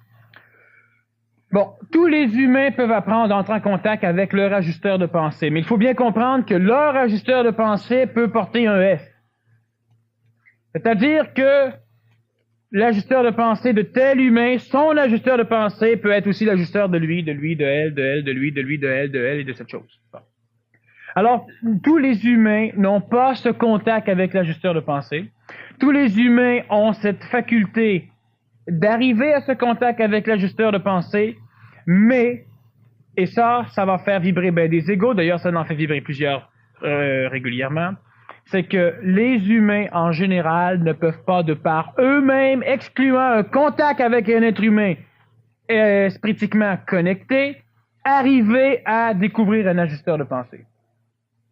Alors, cela veut dire qu'une personne qui reste chez elle, une personne qui fait partie de la lignée génétique normale de la race blanche, de la 5e race mère, donc de la race nord planétaire, ne peut pas arriver à ce contact avec l'ajusteur de pensée si elle n'a pas de prime abord été énergisée par celui qui a déjà le contact. Cela veut dire qu'une personne qui lit ne peut pas y arriver. Sauf si, de sa lignée génétique, elle a une corporalité physique lui permettant déjà, par sa neuronique, d'avoir un contact. Autrement dit, la grande majorité des humains ne pourront pas arriver à ce contact seuls. Ils devront être énergisés par une personne qui a déjà ce contact. Et ce genre de personnes, il y en a quelques-unes au Québec. Il y en a à peu près pas sur le reste de la planète. Ils sont presque tous au Québec. Alors, il n'y a pas que moi, il y en a d'autres. mais la grande majorité des humains n'arriveront pas à ce contact avec l'ajusteur de pensée sans devoir, hélas, passer par une énergie, par une personne qui va les énergiser de par le fait de sa présence. Bon, une fois que ce contact-là est établi, qu'un cheminement est fait, parallèlement, à quel moment est-ce que la personne qui a établi le contact avec ce représentant de cette énergie-là va décider de couper le cordon ombilical? La meilleure chose à faire, c'est que lorsqu'un ego, lorsqu'un humain entre en contact avec l'ajusteur collectif, il monte en vibration et il commence à voir. La meilleure chose à faire est de s'arranger pour pouvoir lutter, non pas dans une guerre d'ego, mais dans une guerre mentale entre l'antenne supramentale, donc entre celui qui a le contact et elle-même. Cela veut dire, par exemple, que si, prenons l'exemple, toi tu es cette antenne supramentale et moi, me rapprochant de toi, je vibre et je comprends des choses. Plus moi je vais te pousser au défi, plus je vais essayer de te pousser, plus je vais me pousser. Alors, à un moment donné, tu vas grimper relativement haut parce que je vais t'obliger à un contact total et moi, je te suis. Je vais donc traverser l'ajusteur collectif, justement, pour aller baigner dans quelque chose qui va automatiquement attirer mon esprit, donc j'aurai ce contact. Alors, celui qui est le plus près de cette antenne est celui qui arrive à se confronter avec cette antenne, mais pas dans une guerre d'ego. Pas pour avoir raison, pour aller chercher des choses. Alors, automatiquement, oui, là, il arrive à sortir. Alors, évidemment, normalement, une personne qui fait des conférences et qui est interviewée, ben, les personnes qui interviewent sont des personnes qui, normalement, arrivent rapidement en haut, sauf si leur fonction terrestre les oblige à rester en bas. Alors, encore une fois, ce n'est pas parce qu'une personne décide de venir... faut que tu puisses te confronter à l'autre, mais de façon à obliger l'autre, celui qui a un contact avec l'esprit, à faire en sorte que son esprit descende pleinement chez lui. Plus l'esprit de celui qui a le contact vient chez lui, plus toi tu montes en énergie. Alors à un moment donné, tu peux te déconnecter de cet astral collectif. Présentement, sur la planète, au Québec, il n'y a pas suffisamment d'énergie supramentale astralisée dans l'égrégore du Québec ésotérique, comme du Canada entre autres, pour que des humains qui confrontent une antenne publique puissent pour l'instant arriver à se désassujettir de l'ajusteur collectif créé par ce personnage. D'ici quelques 2 ans, les personnes vont commencer à se libérer de l'ajusteur collectif, les personnes qui auront suffisamment confronté l'autre, pour arriver à eux-mêmes avoir leur propre ajusteur de pensée, ce qui va évidemment agrandir l'ajusteur collectif, permettant à plus de gens d'avoir accès à plus de connaissances réelles. Est-ce que ça veut dire qu'à ce moment-là, tu vas cesser tes conférences? Moi, personnellement, oui, je vais cesser mes conférences d'ici très peu de temps, pour la simple raison que je n'aurai plus besoin de répondre à ce genre de questions, comme on le fait en conférence. J'aurai un travail peut-être beaucoup plus public, différent de celui que je fais aujourd'hui, et il y aura d'autres personnes qui prendront la place de venir se parfaire en conférence, donc de venir répondre et de venir faire le travail qui va aboutir à un moment donné à ce qui doit être fait. Donc le fait que tu fasses des conférences, on va dire, c'est simplement faire admettre la possibilité aux gens qui t'écoutent qu'ils peuvent devenir eux-mêmes, à ton exemple, leur propre autorité. En fait, c'est ça que tu manifestes. Ça va de soi. Chaque être humain, par l'intermédiaire de l'ajusteur de pensée, donc de cet esprit saint, si on veut prendre les termes antiques, peut arriver et va arriver, veut pas. Mais quand je dis peut, je parle dans un laps de temps égoïquement court pour l'humain. Parce que veut pas, tout le monde va y arriver. Sauf que l'être humain doit s'habituer à entrer en contact avec l'ajusteur de pensée. C'est-à-dire que chaque être humain, comme chacun d'entre vous, vous devez vous entraîner à entrer en contact avec l'ajusteur de pensée. 2 choses sont nécessaires pour cela. Premièrement, être au contact énergétique d'une entité qui nourrit un ajusteur collectif. Et deuxièmement, poser des questions oralement et répondre à ces questions oralement. Pendant un laps de temps, c'est l'ajusteur psychologique qui va déformer et donner une réponse. Et un autre laps de temps va venir où c'est l'ajusteur de pensée qui va donner maintenant une réponse intelligente. Alors l'être humain ne doit pas se prendre au sérieux pendant ce travail parce qu'il peut être autant manipulé par son ajusteur psychologique qu'il peut être bénéfiquement manipulé par l'ajusteur de pensée. Mais c'est un travail à faire. Alors la personne doit premièrement essayer de vibrer dans une énergie qui lui permet d'arriver à ce contact et elle doit poser des questions pour se répondre. Si elle veut, elle pose une question, elle se répond. Par la suite, elle peut la poser à celui qui a un contact avec l'esprit et elle écoute la réponse. Cela va l'instruire égoïquement de la différence entre sa réponse et la réponse donnée par l'ajusteur, par celui qui est une antenne collective. Et à un moment donné, elle verra que sa réponse lui plaît autant que la réponse de l'autre. Et à un moment donné, elle saura que sa réponse, c'est ça. Mais évidemment, c'est une phase de transition. Le cortex cérébral mute et la personne, elle a donc des repos. Elle aura des pertes de mémoire. Elle aura des retours de mémoire, elle aura des jours de contact, des jours sans contact, elle vivra un paquet de mécanismes, on peut d'ailleurs revenir lors de la deuxième partie, qui peuvent justement expliquer aux personnes un paquet de phénomènes neuroniques qui se passent chez eux et qui peut même faire peur parce que souvent on ne sait pas ce qui se passe. C'est l'ajusteur de pensée qui tend à faire ce contact.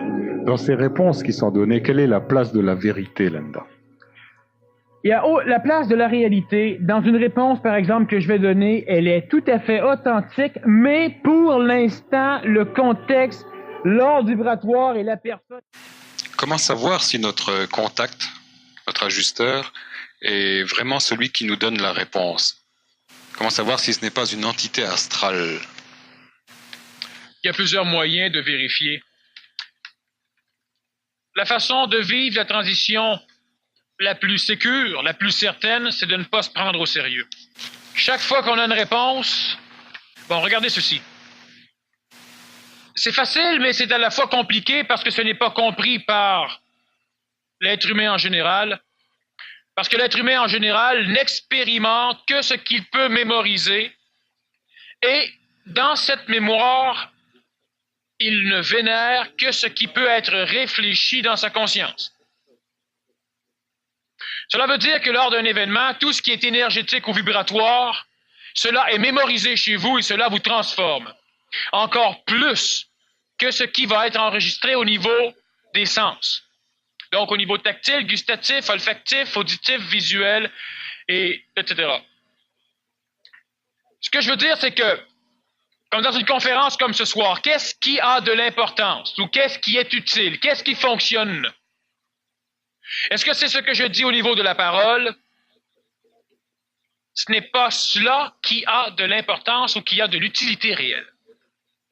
C'est bien plus le fait qu'énergétiquement, vous mémorisez et expérimentez inconsciemment quelque chose de neuf. Alors, ce qui fait que chez l'être humain, ce qui est fonctionnel dans son évolution, ce n'est pas ce qu'il sait au niveau mémoire, mais ce qu'il vit au niveau énergétique. Cela veut dire que lorsque je donne une réponse, j'applique dans cette réponse un degré d'énergie particulier. Et c'est ce degré d'énergie qui vient graver dans la mémoire les paroles.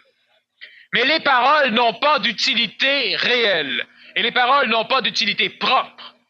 Elles n'ont d'utilité qu'en rapport avec l'énergie qui les aura poussées.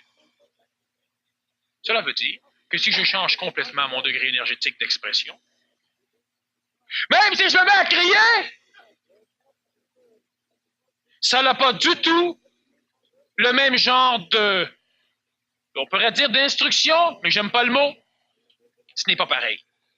Lorsque l'ajusteur de pensée répond, on n'a rien à foutre avec la réponse. L'ajusteur de pensée, par le biais de la réponse, communique une énergie nouvelle à l'être humain ancien. Et cette énergie va amener chez lui une mutation neuronique et physiologique. Et c'est cette mutation que j'appelle l'évolution. Ce n'est pas la réponse mémorisable, expérimentable et réexpérimentable qui a de l'utilité fondamentale au niveau de l'évolution humaine, mais beaucoup plus le contact énergétique. Cela veut dire que lorsqu'une personne m'écoute à la radio, elle n'a presque rien de ce contact énergétique. Elle ne ramasse que des mots. Par le biais de la radio, selon évidemment la qualité de l'antenne émettrice, selon la qualité de la radio, selon la qualité de ses haut-parleurs, Il peut y avoir une retransmission énergétique reliée aux mots, à la forme, aux paroles, aux phrases, aux réponses. Mais à peine. Et c'est pourquoi à la radio, je dis souvent, je ne réponds pas en ondes, je peux répondre en conférence parce que les personnes, je les ai en face à face. Il y a énormément de réponses qui peuvent être colorées, transformées, déformées, lorsque l'on répond avec une pénurie d'énergie. Tandis que lorsque je réponds en conférence ou lorsque je m'adresse en face à face avec une personne, elle ne peut pas interpréter parce que j'ai une parole juste. Qu'est-ce que c'est une parole juste? Une parole qui ne peut être déformée ou interprétée par celui qui écoute. Et pour que la parole soit juste, elle doit être communiquée avec une énergie qui s'ajuste aux oreilles de ceux qui entendent. Lorsque la personne se pose une question ou pose une question, elle ne dit pas « Ajusteur de pensée, réponds-moi ». C'est pas un Dieu, c'est pas une cochonnerie à prier. Elle pose la question et elle répond. Et elle ne répond pas « Je peux pas répondre, je sais pas ». C'est bien évident que dans sa mémoire, elle ne le sait pas parce qu'elle ne poserait pas la question. L'être humain fondamental est un poseur de questions, mais ce n'est pas un réponseur aux questions. Alors, il recherche un Dieu pour répondre, il recherche un prêtre, une entité, une autorité pour lui amener la réponse. La réponse peut être amenée sous deux énergies différentes. Une énergie directe et une énergie détournée. Une énergie humainement aimante. Une énergie attentive à ce que l'humain a besoin. Une énergie qui s'ajuste à l'ego, à la souffrance, à ce que l'humain recherche. Une énergie qui peut aller droit à son cœur, qui peut lui donner une énergie nouvelle pour le motiver. Une énergie de compréhension, de paix. Une énergie qui permet à celui qui souffre de venir et qui lui permet de s'en retourner mieux. Et il y a une autre énergie qui a une tendance innée à désassujettir l'humain de l'énergie émettrice, celle qui émet. Lorsque l'ajusteur de pensée vient parler ou répond, lorsque vous dites « Qu'est-ce que je fous sur ce véhicule spatial appelé Terre ?» Alors vous continuez. « Je suis venu au monde parce qu'un Dieu m'a créé. » Qu'est-ce que ce Dieu avait à me créer? Ce Dieu m'a créé à son image et à sa ressemblance pour que je puisse le servir. Qu'est-ce qu'un Dieu peut bien foutre d'avoir besoin de se faire servir par des incompétents comme l'humanité? Vous continuez les questions au fur et à mesure que vous répondez. Et vous allez arriver à un impasse. Et rendu à cette impasse, vous fermez la radio, vous changez de disque et vous oubliez. Parce que le travail, ce n'est pas les réponses. Le travail, c'est l'énergie du travail. C'est l'énergie de la réponse. Qu'est-ce que je fous sur la Terre? Ouais, c'est une bonne question. Là, c'est pas l'ajusteur de pensée, c'est l'ego. C'est l'ajusteur intellectuel, l'ajusteur psychologique. Qu'est-ce que je fais ici? Je suis venu sauver l'humanité. Pourquoi sauver l'humanité? Ah, c'est une bonne question. Hein? Voilà. Alors, on ne peut pas se faire charrier par l'astral parce qu'on ne se prend pas au sérieux. On pose question sur question sur question, et ces questions ne sont pas des vérités, ce sont des réalités exprimées qui n'ont qu'une seule fonction, vous amener une dose nouvelle d'énergie. C'est l'énergie qui évolue l'humain. Ce n'est pas son bagage d'expérience, parce que votre bagage d'expérience, pour vous sentir évoluer, il faudra qu'il soit grand comme l'univers. Tant que vous allez être régi à accumuler l'information dans vos mémoires lorsque vous vous répondez, donc, tant que vous allez être régi à vous prendre au sérieux, vous aurez toujours des questions sans réponse. Parce que votre mémoire ne peut contenir l'instantanéité et votre mémoire ne peut contenir le tout. Lorsque vous répondez, à poser une nouvelle question, et c'est l'énergie de ce contact avec l'ajusteur de pensée qui a de l'utilité dans votre évolution, ce n'est pas la réponse. Une personne vient me voir et elle me dit « Daniel, je crois que tu es parfait. Et j'ai besoin du contact d'un être parfait. » Et moi, je lui réponds « T'as-tu été aux toilettes hier? » Alors là, son ajusteur psychologique dit, ça c'est une réponse, il veut s'occuper de mon corps physique. « Oui, j'ai été aux toilettes hier. » « Mais t'aurais dû en manger. » Là, la personne, « De quoi? » Parce qu'elle ajuste, là, elle ne veut pas comprendre.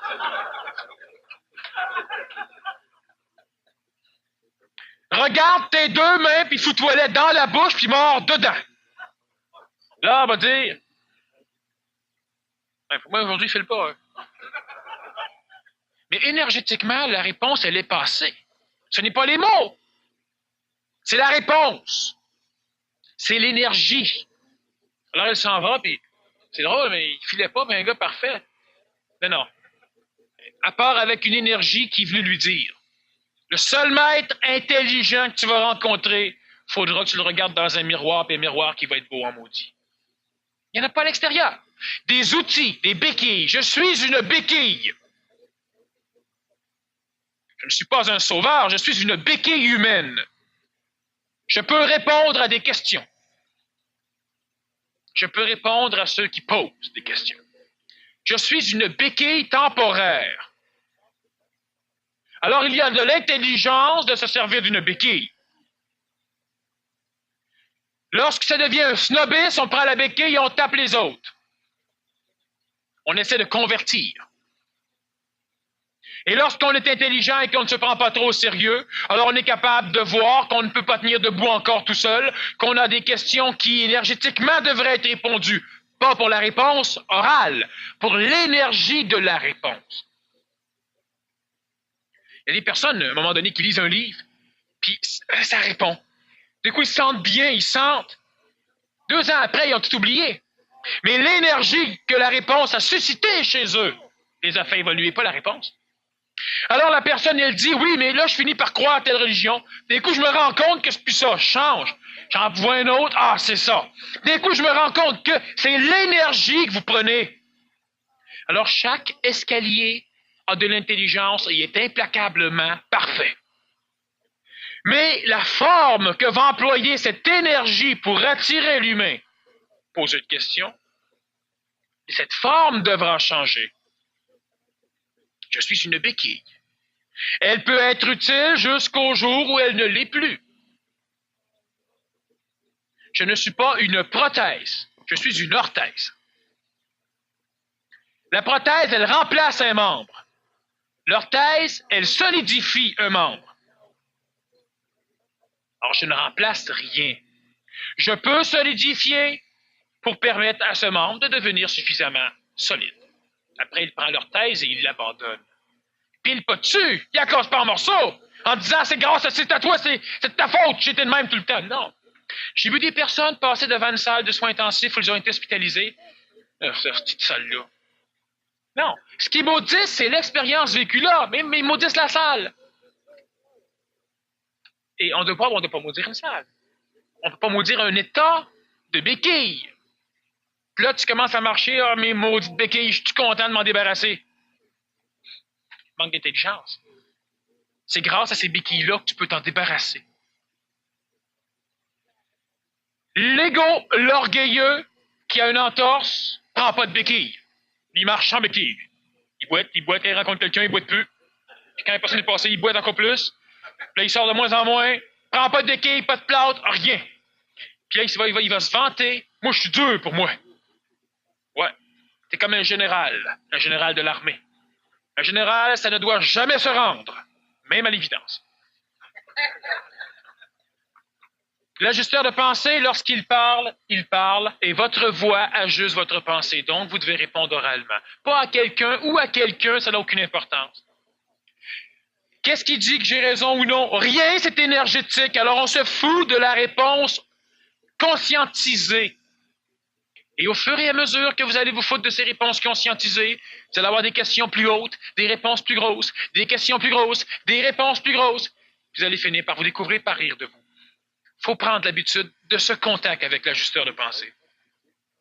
Et c'est l'énergie. Ce que je dis, ça n'a aucune importance. C'est la façon dont je le dis qui a de l'importance. Une personne qui voudrait savoir quelle est la différence entre un guide et l'ajusteur de pensée.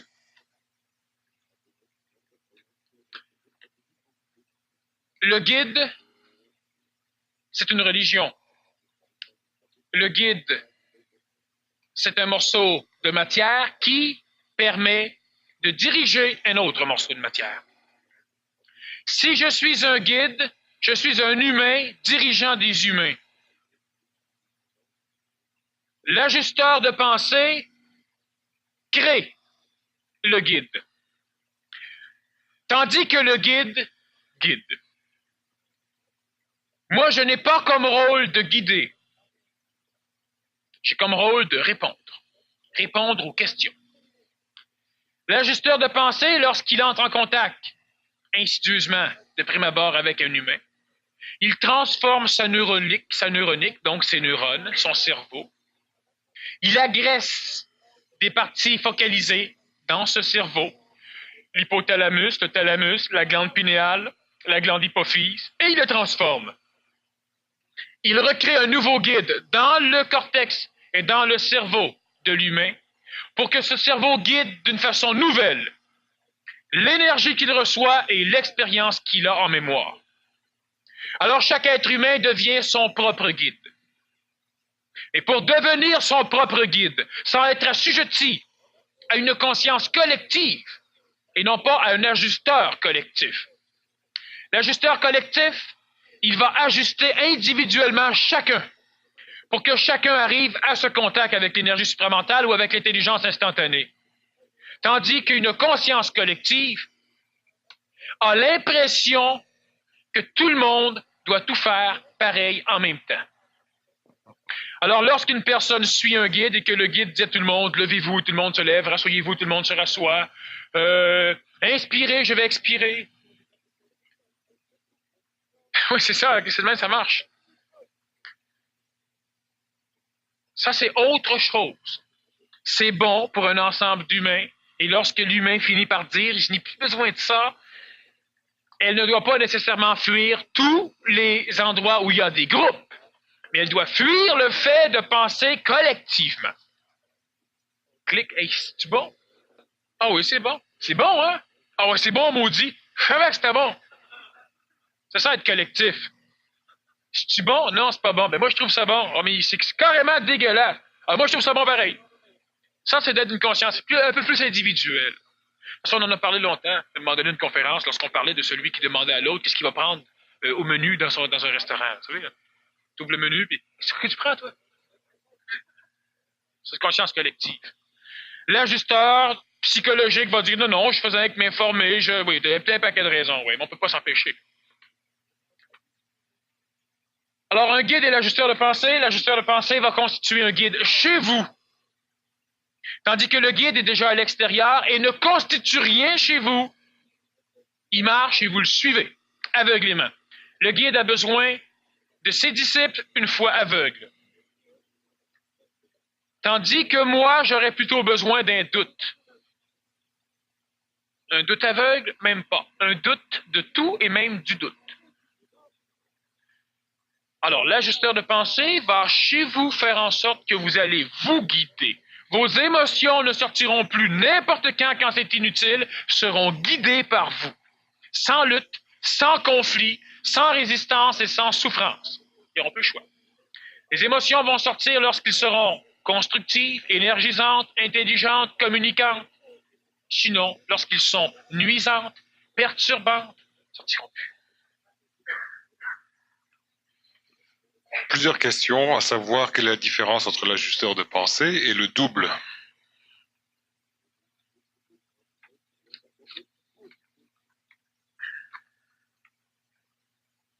Plusieurs ou une? va y revenir après. C'est une question qui ne touche peut-être quand même pas l'ensemble de la salle. On va passer les autres, puis on va revenir après sur le...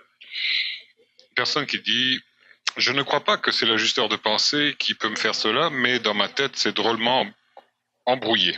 Les réponses à mes questions changent, varient dans une limite d'1 heure, même quelques minutes. Tout ceci me tourmente et me révolte. Je ne sais plus quoi faire, quoi penser. J'ai l'air d'un épouvantail qui ne sait où aller, quoi choisir. » Ce n'est effectivement pas l'ajusteur de pensée, c'est beaucoup plus une connexion amique avec l'astral planétaire ou l'astral collectif. Cela veut dire que la personne ne sait plus quoi penser, cela va de soi, ce n'est pas elle qui pense. Il y a quelque chose chez elle qui constate le mécanisme que moi j'appelle l'énergie mentale, qui constate que dans le mécanisme de pensée relié à l'ego, relié aux mémoires, relié à ce que ésotériquement on appelle l'astral, la psychologie de l'humain, ce mental observe qu'effectivement, il y a une réponse, une question, une autre réponse, ça change, ça se heurte. Il y a plus qu'une personne qui répond en même temps à une seule question. Il y a presque de l'astinage à l'intérieur d'elle à un moment donné. Cette personne, elle peut être sous l'égide de 2 mécanismes fondamentaux dans l'évolution de l'être humain. Si elle a toujours été ainsi, c'est qu'elle n'a pas réussi à parfaire la fusion de ses personnalités réincarnatives. À ce sujet, si elle veut en savoir plus, elle peut se référer à une conférence que j'ai déjà faite sur les mécanismes de la réincarnation, ou je crois qu'elle s'intitulait plutôt la réincarnation. Ce qui amène dans certaines personnes la faculté d'avoir différents raisonnements presque en même temps, et elle peut même s'auto-discuter. Une autre chose, c'est que dans ses réponses, elle ne répond pas de par sa propre limitation de son âme, de son périsprit, de l'enveloppe de l'âme, c'est qu'elle est tellement perméable si c'est une personne qui est facilement influençable, c'est qu'elle est tellement perméable à tout ce qui peut venir dans la conscience extérieure à sa propre conscience, qu'en fin de compte, elle pose une question et toute la société répond dans sa tête pour elle. Alors, ça paraît bizarre quand je dis ceci pour une personne peut-être qui n'est pas encore familiarisée avec cette idée même de la conscience collective. Mais lorsqu'une personne dort, elle peut piloter un avion. Et oui, elle va fouiller dans les mémoires planétaires et elle va aller rechercher l'information enregistrée par un pilote d'avion, donc par un avion même qui vole, et elle vit dedans. Elle peut vivre, elle peut visiter quelqu'un dans une autre pièce, quelqu'un dans une autre maison, discuter avec. Elle peut voir des choses presque réelles ou même totalement réelles si elle ne les colore pas elle-même. Ça peut être un voyage astral, une extra-conscientisation astrale ou un rêve. Et ça ne change rien. Elle a la faculté d'aller se baigner dans la conscience mémorisée de l'extérieur, la conscience collective. De son conscient, elle peut aussi être continuellement perturbée, assujettie, manipulée par cette conscience extérieure. Alors évidemment, elle n'arrive pas à se faire une opinion, elle n'arrive pas à prendre de décision, parce que toute la société ne sachant pas, elle-même ne sait pas. Alors il faudra qu'à un moment donné, elle crée un blocage, soit qu'elle fusionne ses personnalités réincarnatives, soit qu'elle crée un blocage au niveau de son âme, donc elle arrive à être moins perturbable, moins impressionnable, moins influençable, et ça c'est un travail sur elle qu'elle devra faire par elle-même ou en suivant certains cours qui peuvent peut-être l'amener par différentes techniques à créer ce blocage. Ce n'est pas en soufflant à l'eau de lumière qui nous protège qu'on règle le problème, ce n'est pas fonctionnel à plein. Elle devra se prendre en main et finir par déterminer des choses chez elle. Évidemment, c'est un mécanisme que je peux peut-être solutionner en tête à tête, mais que je ne peux pas évidemment répondre dans une conférence comme ça. Je ne peux pas régler le problème de la personne en ce qui a trait à sa libération de ce phénomène. Autre question d'intérêt général. Je suis de nature très peu bavarde. Je n'ai pas la parole facile pour m'exprimer. Par contre, j'ai l'oreille attentive pour les autres. Est-ce un blocage pour mon évolution que de ne pas parler beaucoup? Ce n'est pas un blocage pour son évolution, pour la simple raison qu'elle en est à ce stade de son évolution. Le contact avec l'ajusteur de pensée, elle peut quand même s'efforcer de parler, pas nécessairement avec d'autres. Elle peut aussi penser. Mais lorsqu'elle a une réponse qui commence à venir et qui commence à vouloir répondre avec un petit peu de mots, elle devrait essayer de s'entraîner à la verbaliser. Mais ce n'est pas nécessaire de parler avec autrui. Elle peut très bien écouter et apprendre énormément. Mais au niveau de l'ajustement de la pensée, il faut qu'elle sache que la parole ajuste la pensée et que la parole peut être ajustée par l'ajusteur de pensée. Donc, lorsqu'elle commence à répondre, il est préférable...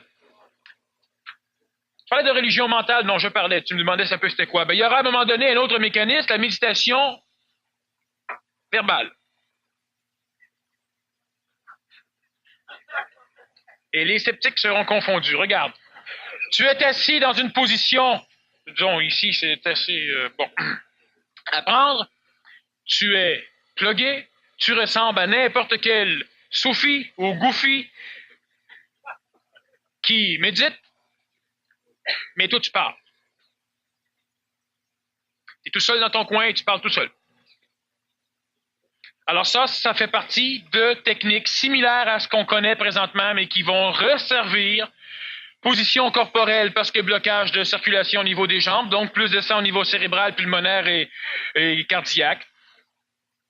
On tient les doigts parce que les méridiens poumons, intestin, cœur vont se court-circuiter, donc ralentissement du péristatique intestinal, donc de la digestion, du mouvement cardiaque, donc calme au niveau physique, parce qu'il y a des raisons pourquoi il y a des positions particulières, c'est sûr qu'on les enseigne pas, parce qu'on les sait plus. Bon.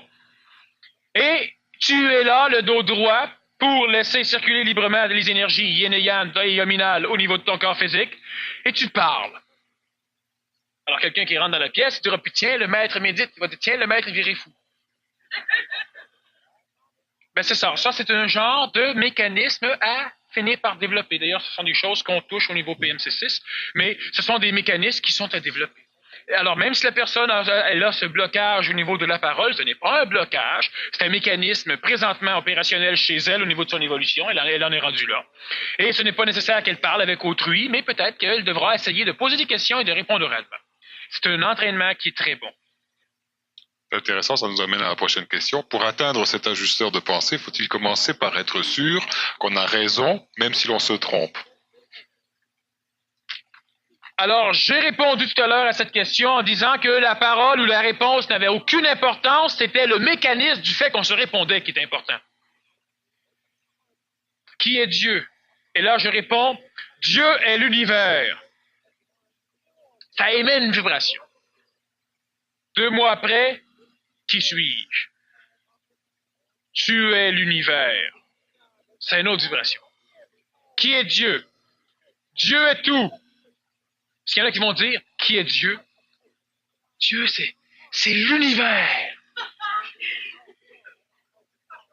Puis il ne pose plus de questions. C'est pas l'ajusteur de pensée.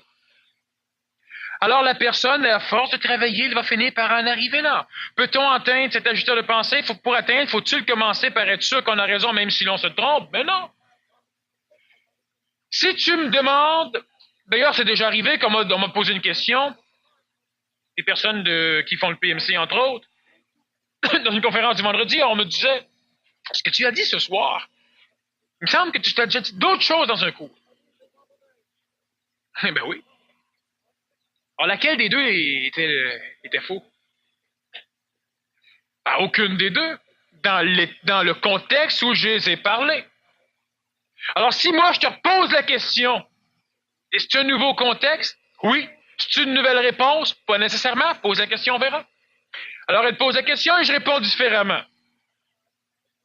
Mais la première réponse était adaptée à ceux qui écoutaient. La deuxième, au cours. La troisième, à son propre énergie. Est-ce que j'ai raison si tu me demandes, est-ce que tu peux te tromper en conférence? Je vais te répondre, je ne me trompe jamais. Est-ce que ce que tu as dit est une vérité éternelle? Non. Est-ce que c'est paradoxal? Non. Est-ce que c'est illusoire? Non plus. Alors, on ne peut pas être sûr qu'on a raison. Si vous avez l'instant d'une seconde sûre et vous êtes certain que vous avez raison dans ce que vous dites, c'est pas trop grave, parce que la seconde après, vous serez plus sûr. Mais si on dit quelque chose et on est sûr d'avoir raison et qu'on est prêt à débattre ce qu'on a dit, on se prend au sérieux et c'est zéro.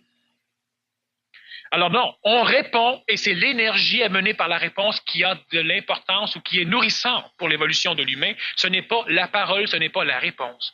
Alors quand je disais que c'est un mécanisme qui est difficile à comprendre pour l'humain, qui a toujours cherché de la connaissance et non pas du savoir, eh bien, à un moment donné, vous allez expérimenter ce mécanisme. Vous allez vous placer quelque part, vous asseyez à côté d'une personne, et lorsque la personne s'en va ou lorsque vous en allez, vous êtes toutes, ou bien vous êtes toutes remontées. Est-ce qu'il y a eu des paroles? Non. Dans un cas, elle vous a tété votre énergie, alors évidemment, vous êtes épuisé. Et dans un autre cas, c'est vous qui l'avez tété. Et vous sentez regaillardi. C'est un mécanisme énergétique. Pourquoi les paroles font du bien? Pourquoi une personne ou un politicien ou n'importe quoi arrive à enguirlander avec les paroles, même si les paroles, on les entend à chaque campagne politique? Et on va même dire, gars, les politiciens, c'est juste des menteries, mais on le sait. Pourquoi qu'ils nous trompent pareil? Parce que l'énergie qu'ils prennent pour le dire n'est pas la même que celui qui est passé avant. Le même politicien peut se faire réélire des années après années en comptant les mêmes menteries. Tout le monde sait que ce sont des menteries, mais son énergie fait que tout le monde vote pour lui. C'est pas ce qu'il dit, mais la parole comme il transmet une forme énergétique. Pourquoi moi je parle? Parce que vous ne laisseriez passer aucune forme d'énergie sans parole. Alors je réponds à des questions, je prends des paroles qui sont capables d'ouvrir chez vous, de créer la confiance, de faire baisser certaines barrières pour que l'énergie passe. Et cette énergie, c'est une énergie qui est au-delà de l'énergie terrestre. Ce n'est pas mon énergie, c'est de l'énergie intelligente.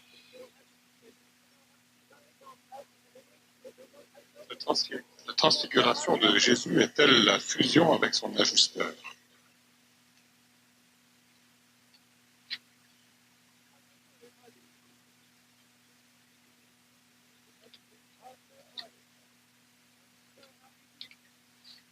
Est-ce que Denis a hésité à poser la première question? Non, je l'ai découpé là, parce que ce n'est une autre, d'un autre contexte. Transfiguration de Jésus était-elle la fusion avec son ajusteur? C'était plutôt l'expulsion. Définition de la vibration mentale.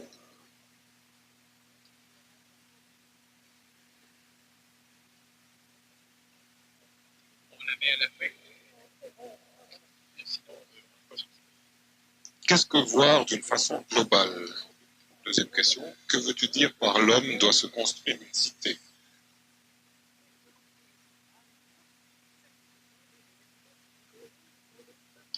Voir d'une façon globale, qu'est-ce que c'est? C'est ne pas voir du tout.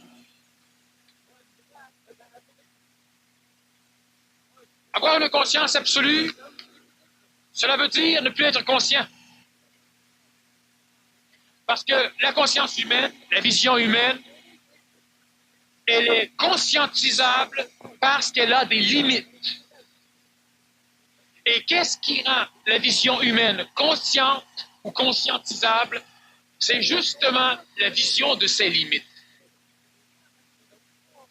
L'ego, le terrien, l'ego, l'humain, l'être ancien, n'aura jamais de conscience absolue et n'aura jamais de vision globale. Cette vision ou cette conscience aura une tendance à s'expandre, à grandir.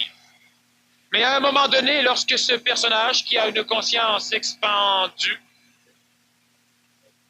arrivera à goûter à ce savoir instantané, cette conscience va commencer à se résorber pour laisser place à quelque chose de nouveau qui ne sera pas expérimentable et qui ne sera qu'exprimable, une conscience absolue ou une vision globale. Une vision globale, cela veut dire voir tout en même temps. Tandis que l'être humain a une vision fragmentaire qui lui permet de voir une lampe, de voir cela là-bas, de voir, et là, il a une vision d'ensemble de la salle lorsqu'il a parcouru la salle. Et il doit la restructurer dans sa mémoire, et même si sa mémoire n'est pas globale, parce qu'il devra fouiller dans sa mémoire d'une façon